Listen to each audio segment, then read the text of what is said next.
Hello, found footage fans, and welcome to We Found a Tape. We're a podcast dedicated to all things found footage. Shaky cams, paranormal sightings, and everything with an authentic edge to make it all feel real. My name's John. And I'm David. And join us as we hit play and uncover what lies beyond the tape.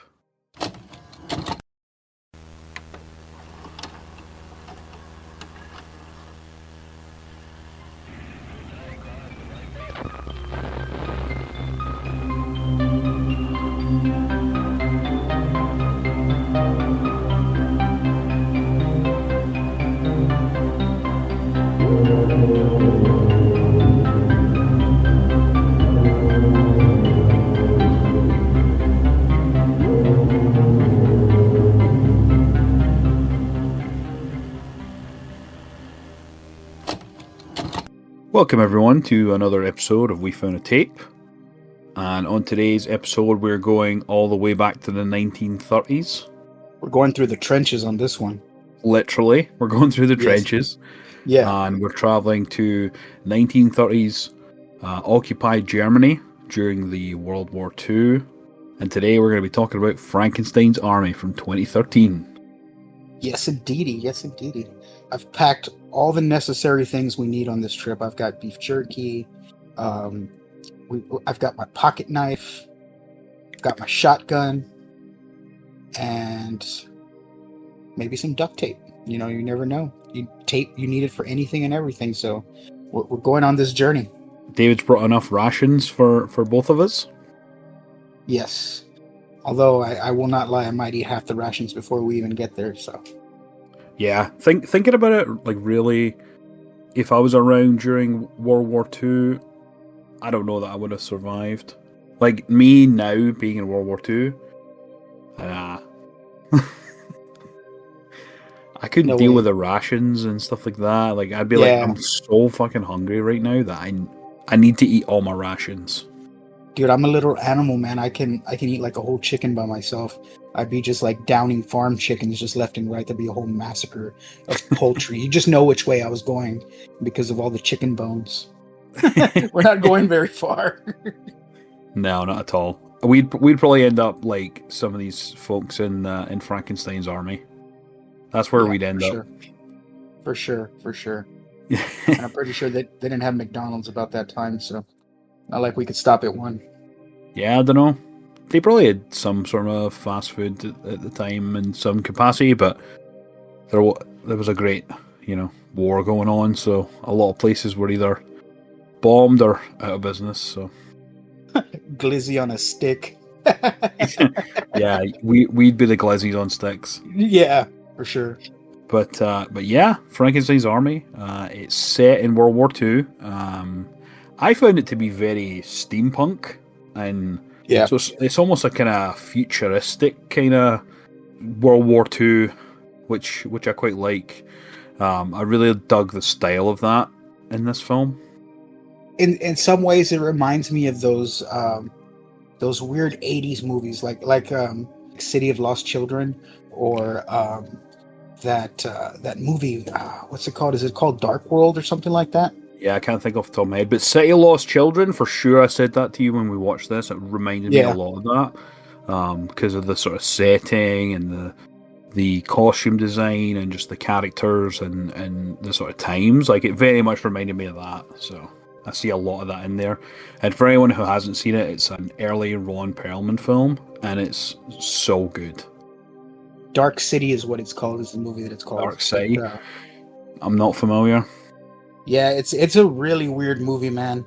Kiefer Sutherland comes out in it. It was like a late 90s movie. Nice.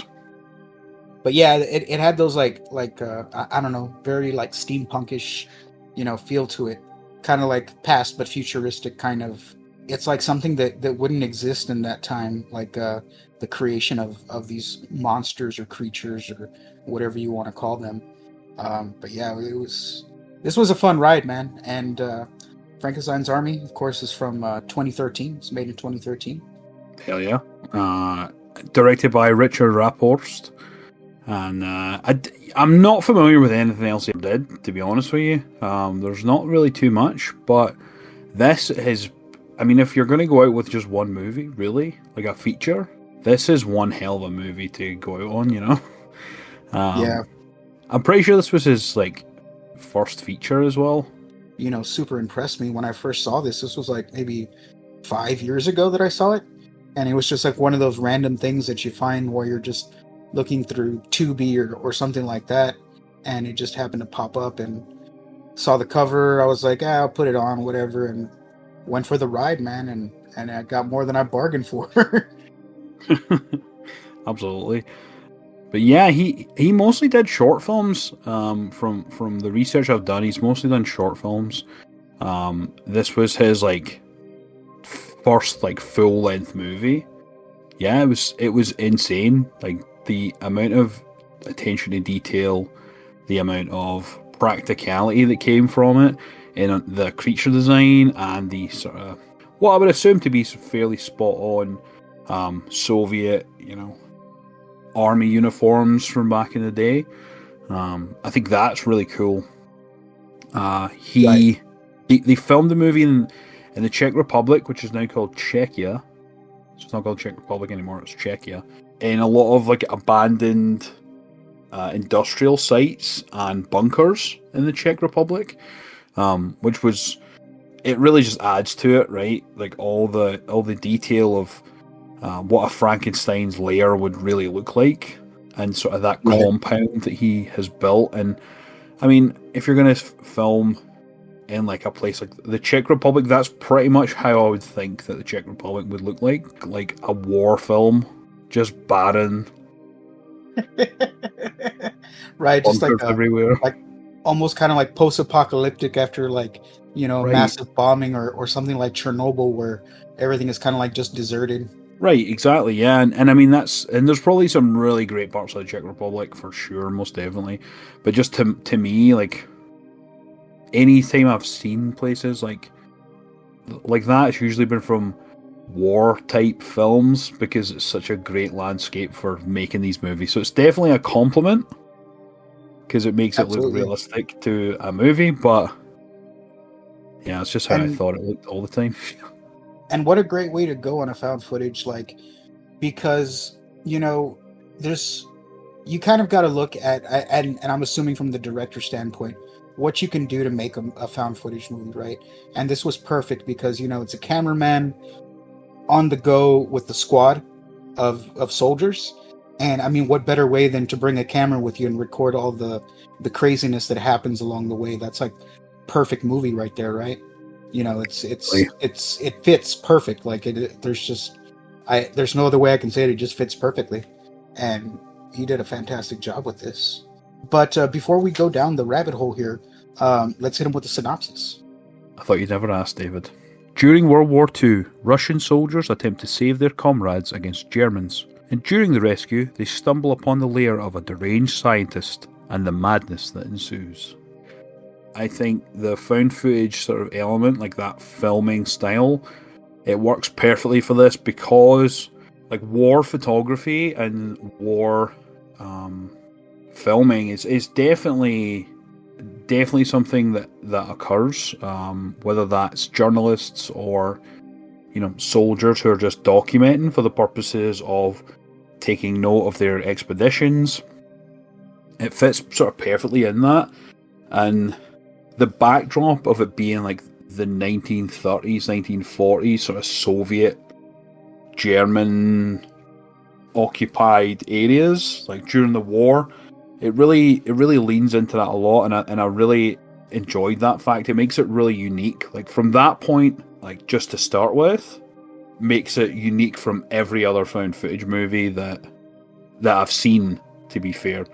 There are some very outside the box found footage, and this is up there with some of the best, I think. Absolutely. This movie blew my mind. I mean, it was fun, just trying to get to where they're trying to get to, but the cameraman Dmitry was entrusted to document everything by Joseph Stalin. He mentions that in the beginning of the film, and they start on this journey, the whole squad, right? So he's filming everything. You can already see like little breadcrumb trails that they're not they're not like really questioning too much what they're seeing, but they start running into like a skeleton that has like electricity running through it. You know, it has a weird shaped skull. Then they run into that other guy, the one that was face down. They flip him over. His eyeball is sticking out. You know, he's like, you know, he's freaking out. He's tweaking out there. He's on meth or something. And then, you know, later on, they start going into one of those villages that or bunkers that has that tank outside, and it's got a skeleton that's attached to it, and it just looks like it's an old like bombed area that, you know, just got left behind. You know, it's just ruins. And I mean, there was little breadcrumb trails of what you were getting a little taste of what you were about to see. Right, yeah, that's a very good point. As they sort of progress through, they're definitely seeing those signs that there's activity in the area, and it just sort of shows you that brutality sort of mindset that they're in, because they're in an area of war. So he just like sees the girl, he puts her out of misery, and that's just I think it was Vasily, yeah, that's his name. He's the one. He's always wanting to put people out their misery with that fucking Liam Gallagher haircut. Like, yeah, like he looks like he's straight out of Oasis, like the Soviet Oasis. He's always wanted to put people out their misery. He's always carrying that pocket knife and, you know, pulling it out and like want to stick it in people's throats and stuff like that. He's very soldier material right there. You know, gets the job done without thinking about it. Yeah, but yeah, as they sort of continue their journey, they come across more signs of Frankenstein's lair being around. They finally reach it. That's where they come across the man with the the rabbits. You were seeing chickens. Well, actually, that's where they went first. They found the it's like a barn, right? Because it would had the animals inside. You could see all the hay and stuff. It was kind of like a barn, and the guy, as soon as they go inside the barn and shit, he's all, "Oh, I see dinner." He grabs the rabbit, he starts swinging and batting it down on one of those freight boxes to kill it, you know, for dinner.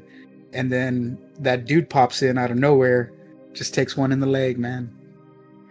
Yeah, and they're very trigger happy. This crew. They are. They didn't even think about it. They just saw him and boom, he just shot him. He shoots him like. I mean, it could have been worse. They could have shot him in the head. You know, just took him right away. But I mean, as we would have found out later on, if someone did take him out right there and then, it would have saved them a whole lot of hassle. That's for sure, because the man that they meet is Frankenstein himself. Hiding in plain sight, which we were sort of speaking before about this and saying about how during the Nazi era, you know, I feel like a lot of them would have hid in plain sight. So that's the sort of feeling that I got from that, is that he's hiding in plain sight, you know, just carrying out his little menial life, when really he's, you know, a deranged scientist who's making all these crazy monsters down in his basement. So yeah, absolutely. You know, they're kind of questioning him, trying to get, you know, figure out where their comrades are, and you know, they're trying to the cameraman is trying to ask him about the doctor. So, you know, they start finding out about this doctor, and they're trying to ask him and torture him where the doctor is. You know, they figure that's the best way that they're going to find their comrades. So they go down. He starts taking them down some like bunker tunnels. And, you know, as soon as they start going down those tunnels, they start running into these things. And it's very unique, these things that he's created, right? Because there are some that are like lobster hands that are actual like metal claws that are opening and closing, things like that. So, I mean, there's a lot of good stuff here, man. I can't say enough good shit about this movie. Yeah, and one of the things that really blew my mind, and I found this sort of out after watching some of the special features, was that all of these monsters were practical. Like, they weren't CGI monsters that they'd put in there. They added some touches of CGI, you know, like sparks flying and explosions, and bullets and like sort of gunshots and stuff like that. Like really, that's just to enhance it. But the majority of the effects on here were all done practically. The monsters, I think they called them zombots. Zombots, interesting. Yeah, because they're like zombie robots, and they were built using animatronics, puppetry, prosthetics, all to make it look, real. So, hey man, hats off to the director because it's some good shit, man. Right? I can't say enough good things about how well these things look. Like they put a lot of thought into each one, the uniqueness of each one, and what their feature could be. And the one thing that gets me is some of these, how uniquely that they made them, didn't really show how they could see, but some of them could see really well. Yeah, some of them it didn't make sense for them to see at all. Like some of them were blind, some of them couldn't really hear properly, which comes with side effects of these outrageous surgeries and stuff like that. But right. But yeah, that was all from the mind of Richard Raaphorst. I think he's an artist as well, and from watching the behind the scenes, it showed you him sort of like on an iPad, just sort of sketching out these drawings for these creatures. So a lot of them he made. So it really is organic in that way. Like these are all, and which is also a very sort of steampunk thing as well. Like steampunk is very like artistic, and it comes from a lot of like drawings, and that then translates. So at least my thought of it. But yeah, he drew a lot of the sketches for these monsters, these zombots, when he was sort of coming up with it. That's very cool. I need to get me a copy of the DVD or Blu-ray so I can check out the special features. Oh yeah, no, I'll be on the lookout for another one. We were very lucky to find it. It was awesome. Yeah, great stuff. Like David's been trying to get me to watch this movie for I don't know how long. Genuinely, even probably before about we were a year and a half now, right? Yeah, even before we even started doing this, you would always sort of randomly mention, "Oh, let's watch Frankenstein's Army," and I think I got it mixed up with another movie, like Army of Frankenstein's. Yeah, maybe. Yeah, there was like another movie that came out that same year that was Army of Frankenstein. I noticed that. And I always thought it was that, and I never thought it looked good, but I didn't know it was Frankenstein's Army.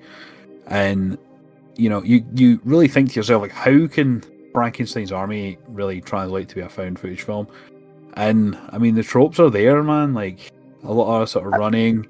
It's filmed on reels rather than tapes, obviously, because of the time. But they have the moment where Dimitri, like, he finds out he's on his last reel, so he has like a confessional type thing where he tells you that the reason he's done this is because the Soviets have kidnapped his family, and he is to go back and bring them the mad doctor, and he does like a whole thing. Like, it's very much a trope from a found footage film, and I think that really translates well. Like the purpose of filming everything, like, is to document it because you're there for a purpose. I always like that. I always like when there's areas like that tie the movie into the genre itself. It just adds another layer to it, man. Oh yeah, for sure.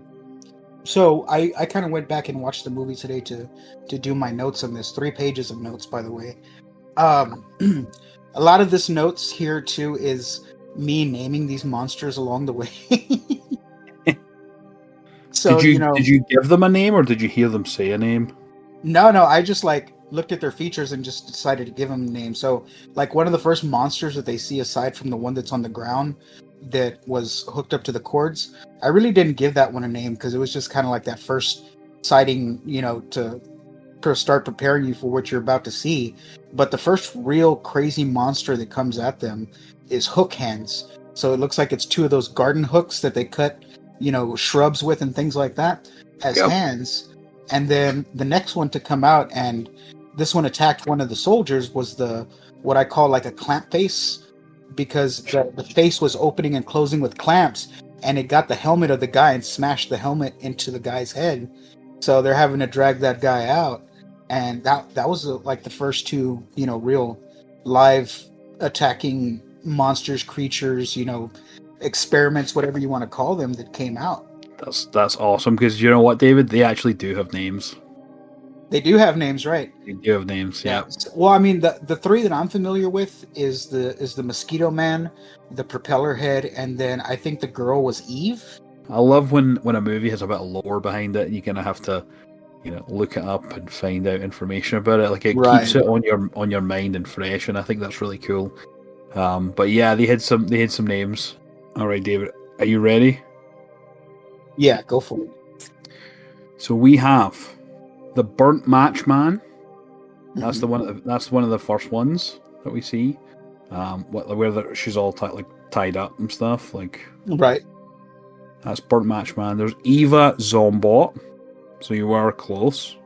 The Machete Workers, who were chopping up the bodies and stuff. Mosquito Man, Propeller Head, Razor Teeth. They had a Hammerhead, a Gorehound. Those are kind of the main ones. There was a lot of industrial robots that were there that were in there to serve a purpose. They were, almost like janitors and maintenance assistants, technicians, and I think the best assistant so far that I saw in there was that cauldron that was following the doctor around, that had the little boy's legs. It was like the lower half of Angus from AC/DC, because it had those high socks, those little schoolboy socks, and the shorts. Yeah. Oh yeah. Yeah. That's what that was one of my favorite ones. Going back to Dimitri, right? So he was there to bring the doctor back, alive or dead. Now, they find out when they start going through his bag, he had a jammer the whole time. He was jamming their radio. So he was sabotaging them to make sure that they stayed on track, because, like you said, they were holding his family hostage. He had to go bring this doctor back in order to get his family back. So, I mean, he had a reason to do it, but still, he was deceiving everybody in the process. So they found that out, and then later they ditch him down the chute, man. They were like, what? Forget you. We're not doing this anymore. You do it on your own. Yeah, it's pretty messed up how that happens, because they toss him in there. He ends up getting away, and at least he doesn't get brutally murdered like the rest of them did, But when after that, you don't really see much from the rest of them, Sergei, Vasily, and all that. You don't really see too much, and then he gets captured by the doctor. He walks past the Hammerhead one, and I think it's Gorehound is the other one. They attack him and take him to the doctor, and that's when you sort of see the extent of the doctor's experimentations. He's doing, live brain surgery. What I found very interesting, though, was in the beginning when he first found the doctor's office and he walks in, you just hear this weird moaning in the background, and he starts getting to the center of the room, and it's like a huge plexiglass, and inside is a woman's head that's attached to a stuffed animal teddy bear, and she's just laying there just making moaning sounds, looking around like she's just out of it, she's just in shock as to the realization of her reality now. And I think it's just, the head is just in shock, the brain, and it's just insane, man. That creeped me out. Yeah, seeing that was really, really freaky. It just points to the madness of Frankenstein. I think in the movie they say he's a descendant of Victor Frankenstein, which I thought was pretty cool. Some of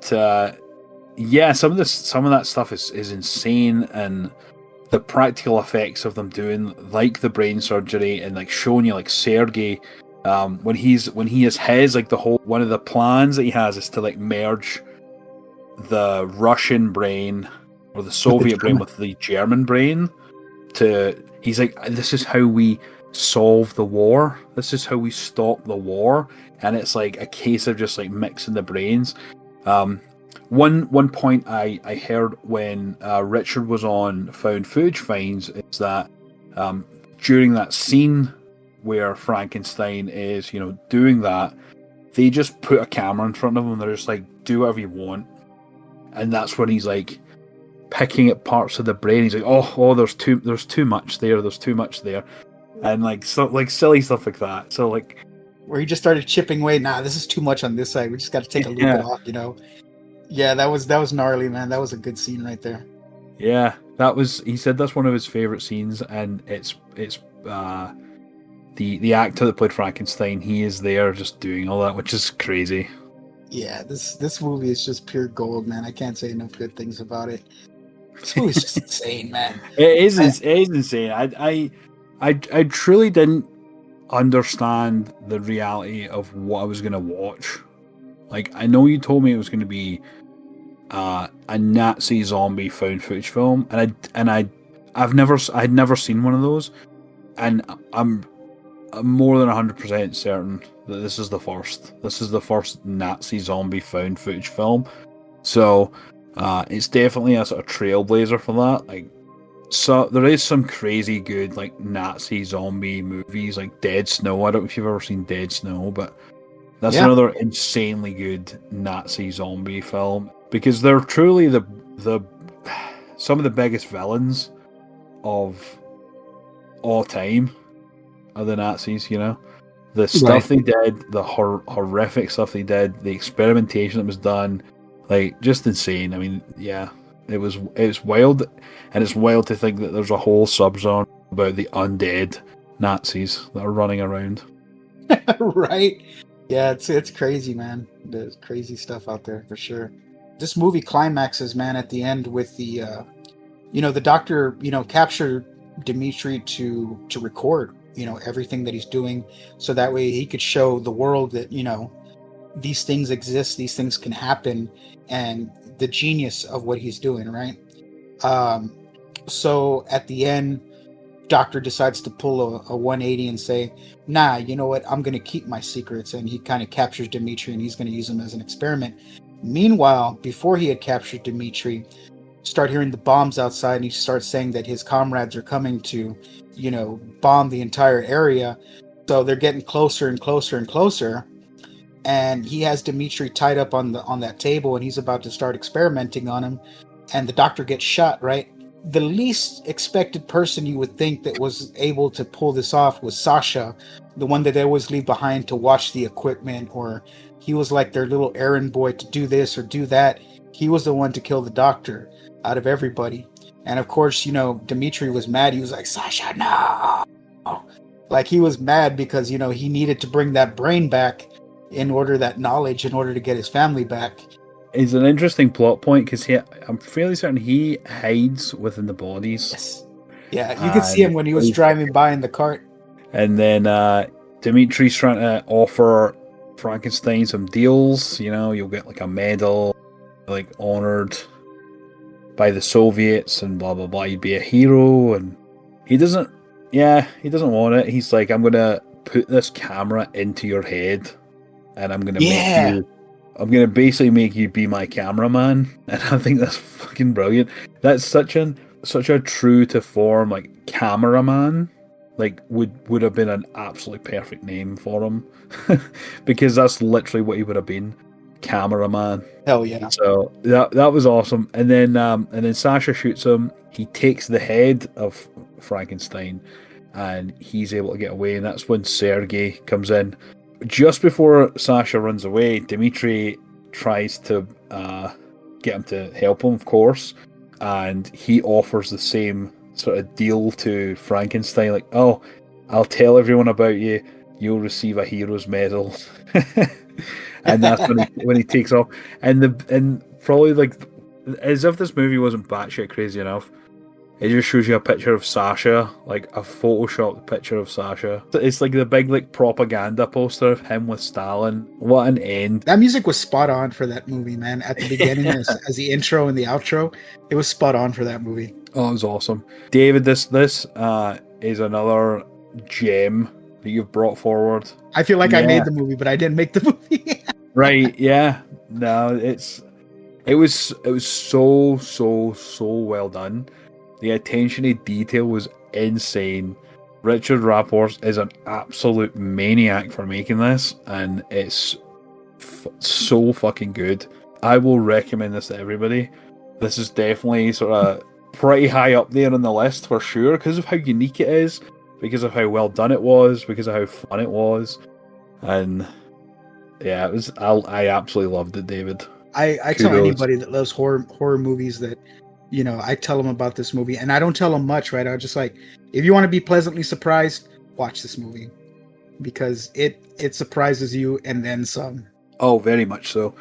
I did not know what to expect. It's paced well. It's not that long of a film. It's probably about an hour and 20 minutes. Your standards are run of the mill. It sort of has like a build up at the start where they're, you know, going through. They're doing their army duties. There's a lot of propaganda style music. So yeah, I love that.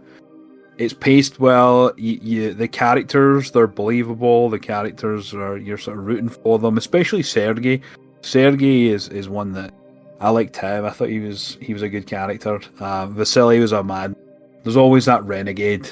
When there's ever war movies, there's always a renegade, right? Oh yeah. That was Vasily. Well, I mean, I don't think we should waste any more time. I mean, we said so many good things about this movie. I think it's time to rate this sucker.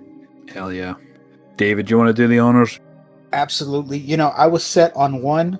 I couldn't, so I had to go above and beyond here and be the hero here. I'm going to give this one a golden tape. Oh, hell yeah. I love this movie. I mean, I can't say enough good things about it.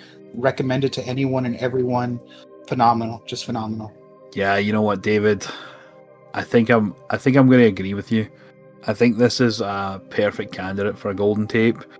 As soon as you hear that something's done with practical effects, it automatically gets a +1, right? Yeah, absolutely. And this movie was already 5 stars for me, and the fact that has happened it bumps up to a golden tape. Like, the set design for this was insane, man. So good.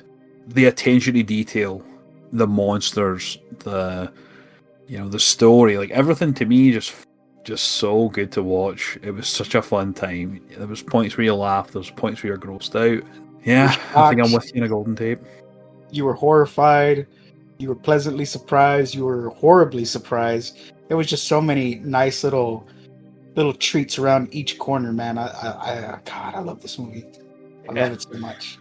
Yeah, it was awesome, man. Well, that's going to do it for another episode of We Found a Tape. Don't forget to subscribe wherever you listen to podcasts, whether that is Spotify, Apple Music, or Amazon. We're also available on YouTube, and we're most active on Instagram. We Found a Tape. One other thing, we also started a TikTok, so we're going to start putting some stuff out on there. Yeah, absolutely. It's going to be a fun time on TikTok too, so don't forget, be kind, rewind.